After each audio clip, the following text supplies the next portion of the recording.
ICC ரேங்கிங்ஸில் top 10 லிஸ்ட்டில் ஒரு டீமை சேர்ந்த ஒரு பிளேயர் இருந்தாலே மிகப்பெரிய விஷயம். ஆனால் ஒரே டீமை சேர்ந்த 5 பேர் இடம் பிடிச்சிருக்காங்க அப்படின்னா உங்களால் நம்ப முடியுதா?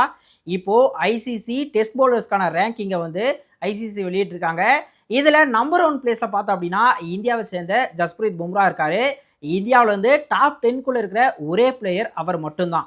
ஆனால் ஆஸ்திரேலியன் பிளேயர்ஸ் பார்த்தோன்னா 5 பேர் டாப் 10ல் இடம் பிடிச்சிருக்காங்க. 3வது இடத்துல ஆஸ்திரேலியன் கேப்டன் பேட் கமின்ஸ் இருக்கார்.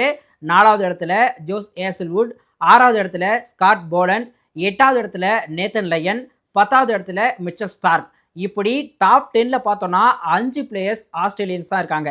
பொதுவாகவே கிரிக்கெட் உலகில் பார்த்தோம் அப்படின்னா ஆண்டைஸ் அப்படின்னு ஆஸ்திரேலியாவை தான் சொல்கிறது உண்டு. ஏன்னா காலமாக கிரிக்கெட்டில் அவங்க தான் ஆதிக்கம் செலுத்திட்டு வந்திருக்காங்க.